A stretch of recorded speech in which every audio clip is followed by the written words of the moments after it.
Hello students, here I am discussing chapter 5 morphology of flowering plants. This is the last topic of the chapter that discusses about the description of a flower. As a bio student, how you are going to define a flower. So we should know certain symbols, how we will represent a flower. So the symbols over here, what it means, first of all, we should be very clear with that. Capital K means calyx. Capital C means corolla. Capital A refers to androecium. Capital G refers to gynoecium. In capital G, we can have in gynoecium either superior ovary or inferior ovary. So how we will represent? This is superior ovary, representing superior ovary.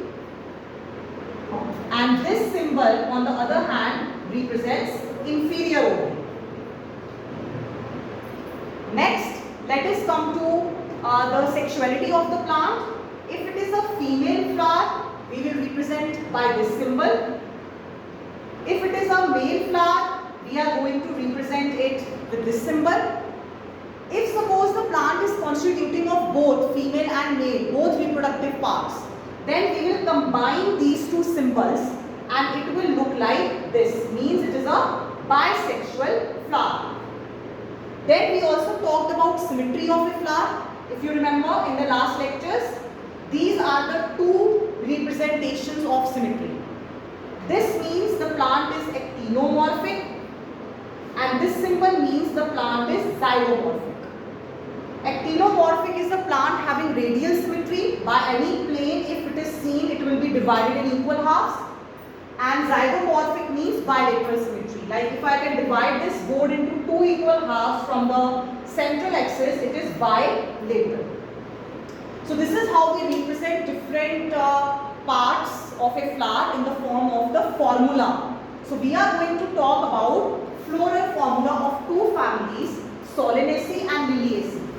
So these symbols you should learn what it means. So by just looking at the floral formula, we will come to know the characteristics of a flower. So I would suggest that you should learn the formula so that the characteristics by the formula only you will be able to write. So there would be no need to learn the characteristics and make it complex. Better to learn the formula right away. So firstly, starting with the family Solanaceae. Solanaceae falls in the potatoes which we eat on daily basis. They fall in this category, family Solanaceae. So the formula, if we represent, it is like this. Then this symbol is there, K, C, A, G, like this. Then if we talk about K, 5 and bracket, C also 5 and bracket. Then if we go to A, this is also 5 and bracket. This is combined with each other. And if we see capital G, it is below like this and 2 in bracket. Now what this means? First of all, let us look at this symbol. This means the flower is actinomorphic. This symbol means it is actinomorphic. This means it is bisexual. Capital K means calyx, means the sepals which are present. Those are 5 in number and this bracket means those are fused with each other. Then if we see capital C, that is corolla, that is petals. How many are there? 5. In bracket means they are united with each other. Now we go to A, androecium. That is the main reproductive part.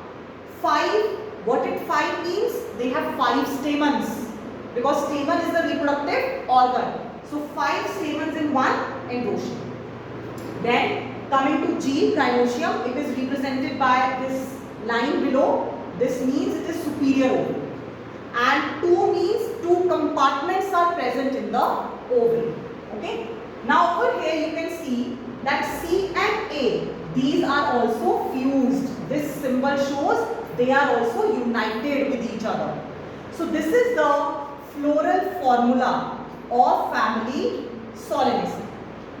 Now if I want to draw the floral diagram, how I will represent the particular flower in the form of a diagram. Again I am saying these are the technical descriptions of a flower. So firstly I am going to draw this capital K, that is the sepals, green leafy parts. So these are 5. Let me draw 5. 1, like this we will draw. Draw 2, 3, 4 and 5. Now what is shown here? Bracket means they are united. So I am going to join. Join it because they are united. Join. Next is C. Now what is this C? Petals. How many? 5. Again I will draw 5. 1, 2, 3, 4 and 5. And I will give its shape. Can you see that it is also united? Yes. So again join it. These are joined with each other like this. Then we can see stamens, 5 stamens, and we have to note here that these stamens are joined with petals. So here join it 1, 2, 3, 4, 5. These are joined on the petals itself. And how we are going to draw? Like this. It is bilobed. 2 lobes are there. So we will draw this. Lastly, the ovary. How we will represent the ovary over here? 2 compartments are there. So we will represent one ovary over here with these compartments, and ovules are like this.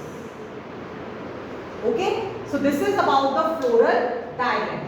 Another important feature of this ovary is, if I just enlarge it over here, 2 compartments we can see over here. 2. So if I draw like this, in the center, the placenta, it is swollen, and then these small ovules are there. Again I will repeat, these are the ovules and this is the swollen placenta. The placenta with which these ovules are attached, that is swollen. So that is a characteristic feature of the family Solanacea.